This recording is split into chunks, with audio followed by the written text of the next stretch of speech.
Hello, everyone. Dan Mabe with the American Green Zone Alliance. I am here with a legend, none other than Daryl Montgomery of Pasadena City College.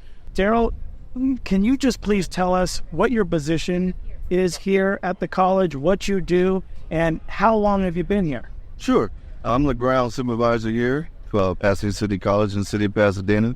I've been working here for 23 years now, and just an awesome place to be. Well, you know, today is such an exciting day. Going back nearly 3 years, you and I engaging in various capacities about the subject and topic of going from gas operations over to electric for your department. We just want to ask you, leading up to this day to celebrate those achievements to AGZA Green Zone certification, what was the process like? What's the total history of the process? And you know, what was that like for you and your crews to get to this point?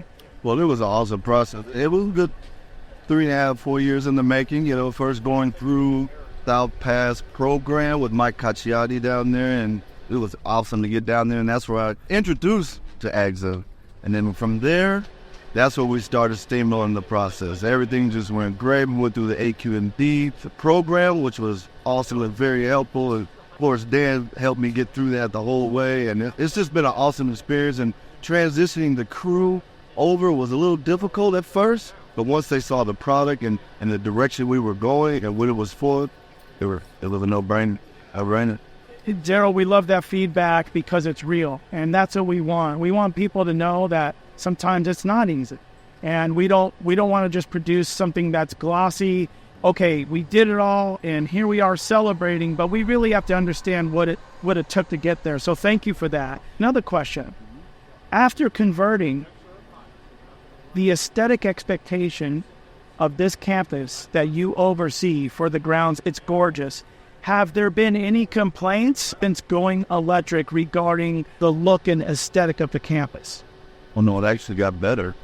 The mowers are awesome with the capability of mowing, and the way it mows the lawns is even shorter and nicer. And people have actually asked me, like, is that equipment running with it? You know, they see a guy working, they say, well, is he pretending, you know? No, it's been nothing but compliments as far as the college. It really has. And everybody sees that we're going in that direction, and they're just excited about it. And we're really going farther. We're trying to go to the level 3 and 4. Wow, I can't believe, it's like sometimes a surreal experience for me doing this process with folks like yourself. Let's strive for levels 3 and 4. And AGZA just really wants to thank you for allowing us to independently vet this operations and substantiate your achievements. We just can't thank you enough. Well, to say that, Dan, I can't thank you either. Without you and AGZA, we would be nowhere near this position. And whoever's out there that hasn't gotten here yet, please talk to Dan Mabe and you'll be in that position. And if you hear any equipment running, it's not here at PCC. Thank you, Daryl. See you soon. Thank you.